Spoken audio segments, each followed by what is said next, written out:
దూత media, power of news. Lok Sabha నియోజకవర్గ పునర్విభజన విషయంలో తమిళనాడు ముఖ్యమంత్రి ఎంకే స్టాలిన్ గత కొంతకాలంగా కేంద్రంపై విమర్శలు గుప్పిస్తున్నారు. జనాభా ప్రాతిపదికన మాత్రమే నియోజకవర్గాలను నిర్ణయిస్తే రాష్ట్రంలో లోక్సభ స్థానాలు తగ్గుతాయని ఆందోళన వ్యక్తం చేస్తున్నారు.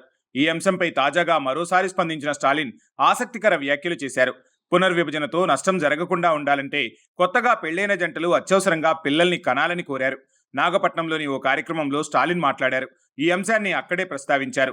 నవదంపతులు సంతాన విషయంలో కొంత సమయం తీసుకోవాలని గతంలో నేనే చెప్పా, కానీ ఇప్పుడు ఆ పరిస్థితులు మారిపోయాయి. నియోజకవర్గాల పునర్విభజన కోసం కేంద్ర ప్రభుత్వం ప్రణాళికలు వేస్తున్న వేళ ఇప్పుడు అలా చెప్పలేను. అంతకుముందు మేము కుటుంబ నియంత్రణపై దృష్టి సారించాం, కానీ ఇప్పుడు జనాభా పెంచుకోక తప్పని పరిస్థితుల్లోకి నెట్టివేయబడ్డాం.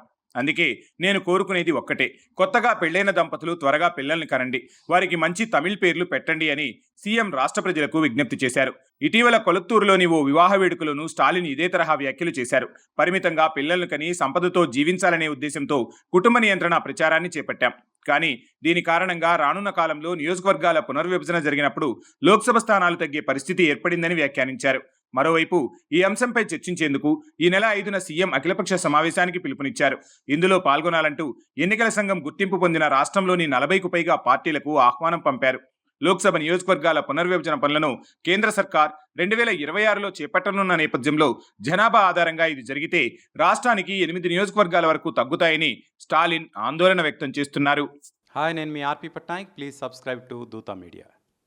For more updates, please subscribe దూత మీడియా.